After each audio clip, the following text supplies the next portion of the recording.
Before we start this chapter, I want you to get this video to 400 likes and 50 subscribers in order to publish more. In this chapter, the scene shifted to the other side of the battlefield, where a familiar face appeared, the warrior Lady Musuo. Now, at level 70, she still belonged to the master class, but had evolved significantly. She was facing a group of abyssal war demons and abyssal blade demons of level 60.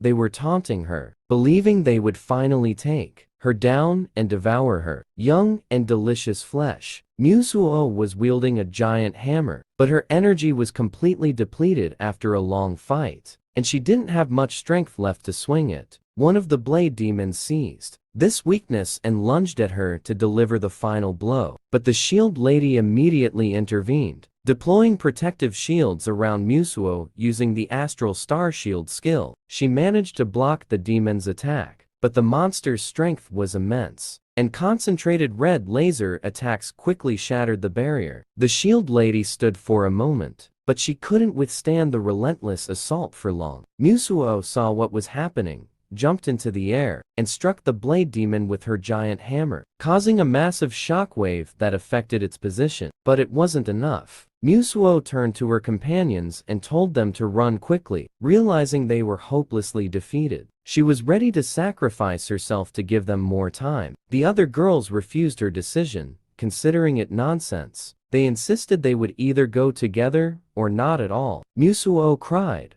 pleading with them to hurry, as her skills would only hold for a few more seconds. She asked the group leader to take care of the other humans with them, as this was her duty. Hearing this, the leader realized that Musuo was about to sacrifice herself. The leader also wept, but gathered everyone and decided to run, even the wounded among them. At that moment, one of the abyssal war demons roared angrily, warning them not to even think about running, describing them as delicious snacks. This enraged Musuo, who jumped towards them with her hammer in another attempt to create a shockwave. But this time, it didn't work. Both the blade demon and the sword demon easily evaded the attack. The blade demon grew furious and told Musuo that if she was so keen on causing trouble, she should be dealt with first. Both demons unleashed their strongest attacks on her. Musuo realized that her end had come. She conceded defeat in her heart, but she smiled, wondering how far her team would get thanks to her sacrifice. She felt she had made the right choice by dying on the battlefield to save others. But at that moment, a glimmer of hope appeared. A familiar and powerful figure stood before her, someone she recognized the skeletal armor of immediately. It was Lin. Lin immediately activated a skeletal shield covering both of them and told her not to worry. He was here to show his new skills to the abyssal sword and blade demons. The blade demon was extremely annoyed by the appearance of this little rogue at level 50, considering his presence just an extra meal. But Lin immediately started using skeletal chains to bind both demons together, greatly slowing their movements. The demons wondered what was happening and why they couldn't move. At that moment, Lin also summoned a raging skeletal warrior with the warrior's power skill, and the latter advanced with its heavy axe towards the monsters. In moments, the heads of both the sword demon and the blade demon were severed as they were still in shock at what was happening, and the skeletal warrior easily finished them off. In that moment,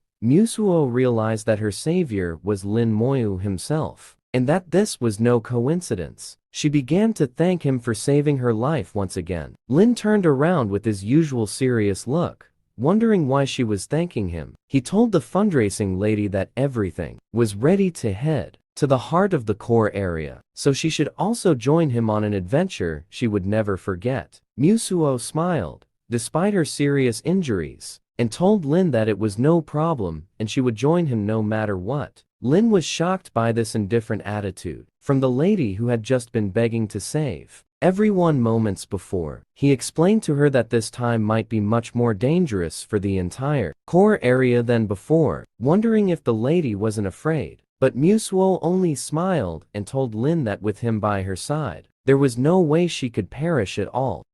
Lin realized there was some truth in the lady's words and decided to set off. Immediately, as they both began their dungeon delve once again. Manhwa wondered how Lin had become so strong, as even those at level 60, the abyssal sword and blade demons, hadn't stood a chance against him, which shouldn't have been possible with the 10 level difference. As the scene changed, we saw Lin not telling the lady anything yet, but showing her how truly powerful he was by mercilessly slaughtering demons and dragons, using his new power. The scene shifted to 5 days later when Lin was almost in the center of the core area. Manhwa remembered that this was where she had placed a tombstone for Lin, believing he had bitten the dust and sacrificed himself to save her. But as Lin remembered this, he was embarrassed again and told the lady that he hadn't died before, nor was he dying now, so she should stop making tombstones based on assumptions. Then everyone remembered the ancient phoenix buried in the middle of the battlefield, which Lin hadn't been able to defeat before. One of its attacks had nearly wiped out an entire undead army without any effort. Even the girl remembered how terrifying it had been,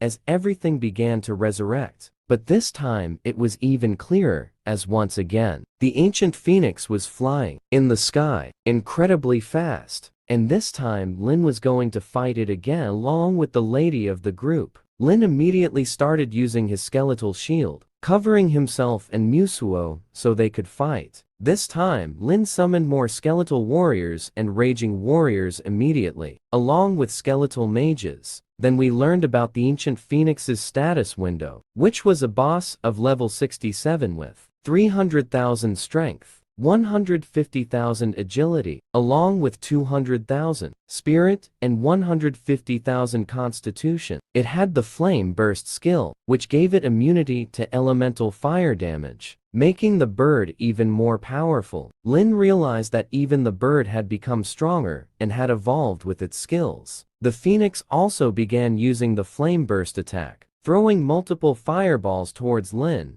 which exploded on impact. Now was the time for Lin to immediately activate his phantom wings, making his entire army airborne with the skill. The entire army was surrounded by an aura of black magic, granting them wings for a short period of time. As the phoenix was executing its exploding fire attack, Lin and his skeletal warriors were flying towards it at breakneck speed, trying to evade everything they could so they wouldn't get damaged. And so, my friend, ends today's chapter. Farewell.